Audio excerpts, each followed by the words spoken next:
बच्चों, आपका 17 तारीख को प्रैक्टिकल होना है। उसके लिए आपको पाई डायग्राम या वृत्त आरेख के बारे में मैं बताने जा रही हूं कि इसको कैसे बनाया जाता है। आप सभी को लग रहा है कि ये बहुत कठिन है, तो थोड़ा तो है, लेकिन यदि इसको आप समझ लेंगे अच्छे से सरल शब्दों में तो आपको ये बनाते परसों के दिन बन जाएगा।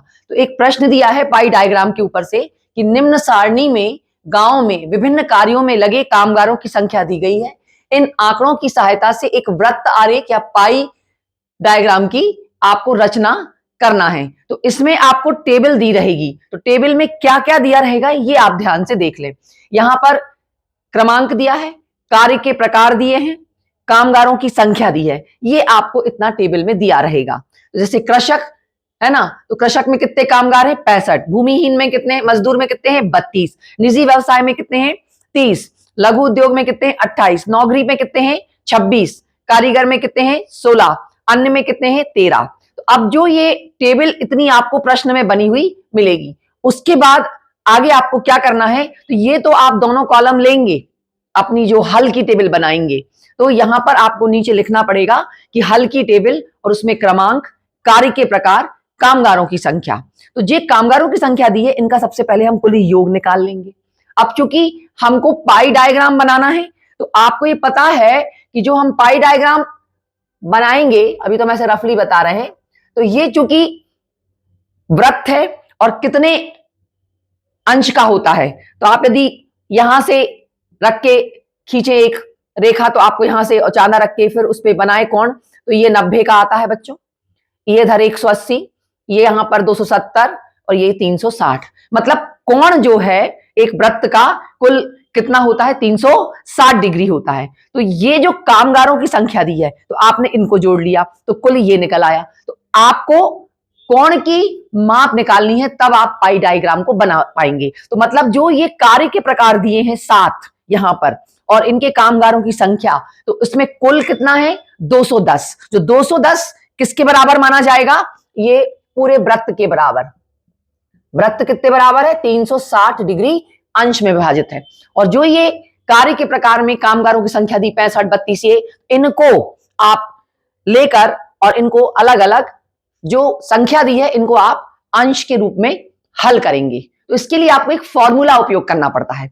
तो वो फॉर्मूला है, सूत्र है, कोण की माप बराबर पद मूल्य का वास्तविक मान। तो ये जो कामगारों की संख्या है, इसको आप याद रखने के लिए ब्रैकेट में लिख सकते हैं पद मूल्य की का वास्तविक मान। तो पद मूल्य 1, 2, 3, 4, 5, 6, 7 दिए हैं, तो इनके अलग अलग आपको वो निकालने पड़ेंगे। तो सूत्र कौन से सूत्र? कोण निकालना है, तो कोण की माप पद का मूल्य का वास्तविक मान गुणा 360 डिग्री अंश बटे संख्या का कुल योग। तो पद मूल्य, तो ये 360 तो कॉमन रहेगा इन सातों में, और संख्या का कुल योग ये दिया है यहां पर बच्चों, तो ये रहेगा। मतलब हर में 210 और अंश में 360 डिग्री बदलेगा क्या? पद मूल्य का वास्तविक मान। तो ये यहां पर हमने टेबल में बना दिया है, आप लोग देख सकते हैं कि पद मूल्य का वास्तविक मान, पहला कृषक वाला 65 गुना 360 डिग्री बटे 210, इसको हल करने पर आप आएगा 111.43 डिग्री। दूसरा है भूमिहीन मजदूर, इसमें पद मूल्य का वास्तविक मान कितना? 32 गुना 360 बटा 210, हल करने पे आएगा 54.85 डिग्री। फिर तीसरा है निजी व्यवसाय, तो इसमें पद मूल्य का वास्तविक मान कितना है?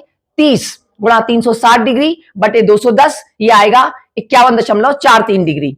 फिर अगला है लघु उद्योग, यह है, इसका पद मूल्य का मान 28, तो इसको यहां रख देंगे, 28 गुणा 360 बटा 210 बराबर 48 डिग्री। ऐसे ही नौकरी में 26 दिया है और इसका पद मूल्य 26 रखेंगे, और ये दोनों सब में कॉमन है, 44.57 डिग्री आ जाएगा।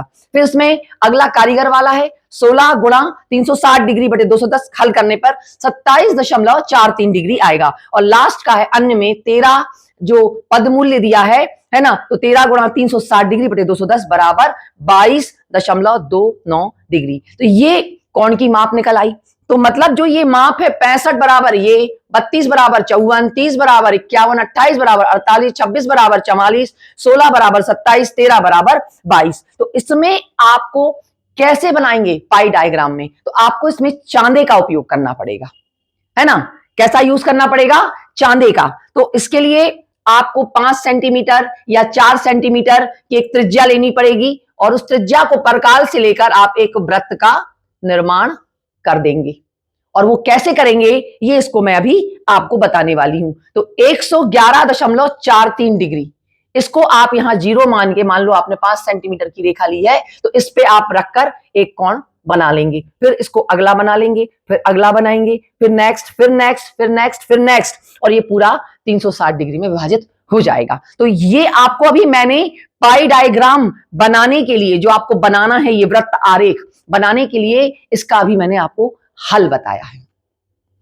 अब मैं आपको इसके बारे में खींच के बताना चाहती हूं, क्योंकि मेरे पास बड़ा चांदा नहीं, तो मैं उसको कागज पे बताऊंगी। बच्चों, अभी अपन ने कार्य के प्रकार और उनमें जैसे कृषक की संख्या कितनी है 65, इसको अपन ने इस सूत्र से, कोणीय माप के सूत्र से अपन ने इनको अंशों में परिवर्तित किया। यदि आपको ये चेक करना है कि जो हमारे ये अंश आए हैं ये पूरे 360 डिग्री टोटल योग को देते हैं, तो आप एक संचयी आवृत्ति होती है, इसको कम्युलेटिव फ्रीक्वेंसी कहा जाता है, कम्युलेटिव फ्रीक्वेंसी, इसको CF से दर्शाते हैं। तो 111.43, फिर अगले में ये जोड़ के ये 2 लिख दीजिए, फिर अगले में 3, अगले में 4, अगले में 5, फिर 6 और 7। जब लास्ट में सातों जोड़ेंगे तो ये पाई डायग्राम में जो 360 डिग्री अंश होते हैं उसके बराबर निकल आएगा। तो ऐसे भी आप इस पाई डायग्राम को ड्रॉ कर सकते हैं या बना सकते हैं चांदे से, लेकिन वो आपको कठिन पड़ेगा, तो इसलिए मैं आपको सरल तरीके से अब चांदे से खींच के बता रही हूं। आपको मैं बताने जा रही हूं एक सरल तरीका कि आप 4, 5 या 6 सेंटीमीटर की त्रिज्या लेकर एक वृत्त बना लें। पहले ये ले लीजिए, मान लीजिए 5 सेंटीमीटर की त्रिज्या, ऐसे आप परकाल को रखेंगे इस पे, है ना, और सभी बच्चों को चांदा कंपास अपना खुद का लाना है, और ये 5 सेंटीमीटर की बना लिया, और इसको आप इस तरीके से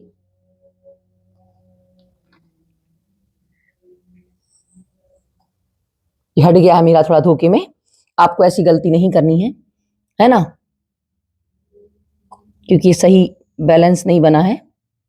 ये 5 सेंटीमीटर का आपने एक वृत्त बना लिया, फिर आप इसको जहां से आपने बनाया है वो सेंटीमीटर, 5 सेंटीमीटर की त्रिज्या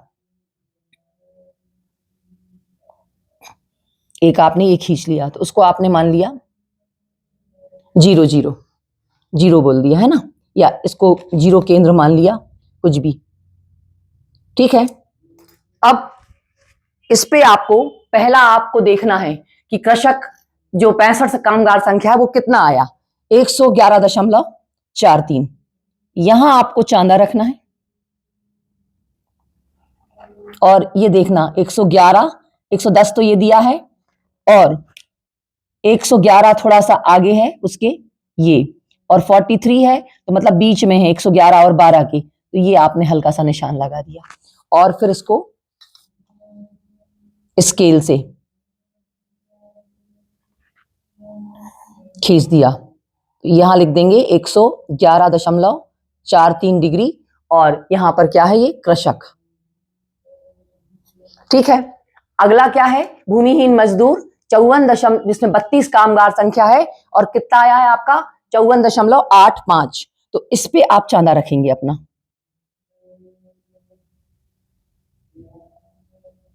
ठीक है। तो ये है 50, 51, 52, 53, 54, 54 और 55 के बीच की स्थिति बनेगी, लगभग पूरा ही सा है वो, ये आप खींच देंगे, ठीक है बेटा। तो ये आप लोगों को एक ये वाली इस तरीके से खींच देना है, तो यहां पे लिख देना है 54.85 डिग्री, और ये क्या है, भूमिहीन मजदूर। नेक्स्ट है आपका निजी व्यवसाय, 30 संख्या है, और अंश कितना है आपका 51.43, तो ये इस वाली लाइन पे आपको रखना है, 50, 51, इस तरीके से बीच में लाइन करके यहां पे आपको ये खींच देना है, तो 51.43। अब मेरा उतना साफ नहीं आ रहा है, लेकिन आप अच्छे से बनाएंगे तो इजीली बन जाएगा आपका निजी व्यवसाय, और इसको इरेजर से साफ करके इसको ढंग से इस रूप में। अगला चौथा है आपका लघु उद्योग 28, जिसका आया है 48 डिग्री निकाला है अपन ने। तो इस चांदी को रखा आपने फिर से अगले वाले पे, और यहां पर ये 45, 46, 47, ये लगभग लगभग है ना, ये बना दिया। ये कितना हो गया आपका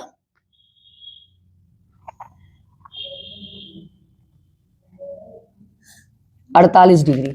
इसको क्या लिख देंगे, लघु उद्योग। ठीक है, अगला है नौकरी। नौकरी 26 पद मूल्य को अपन ने बदला है 44.57 डिग्री में। तो ये चांदा आपने ऐसा रखा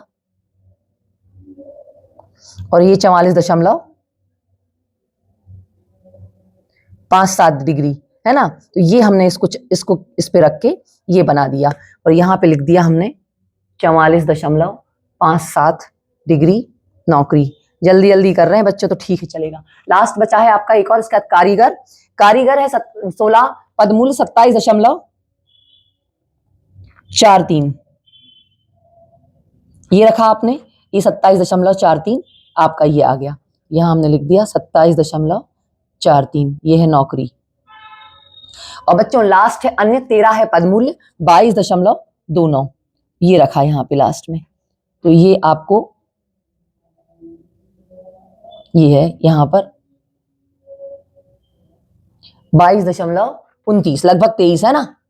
ठीक है, तो चल जाएगा। तो ये आपका वृत्त तारीख पूरा बन गया।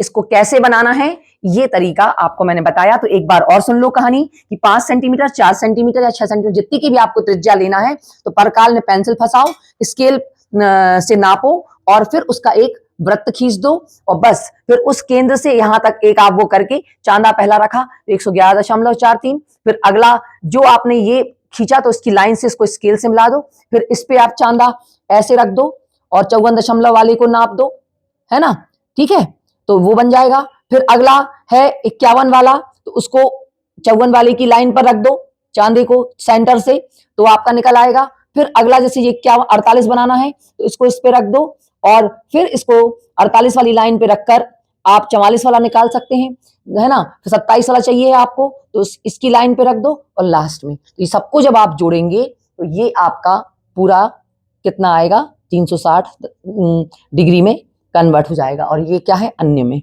इसको आप लोग बहुत अच्छे तरीके से बना लेना, मैंने तो वीडियो में समझाने के लिए आपको बताया है। तो बच्चों मुझे लगता है कि आपको समझ में आ गया होगा। धन्यवाद।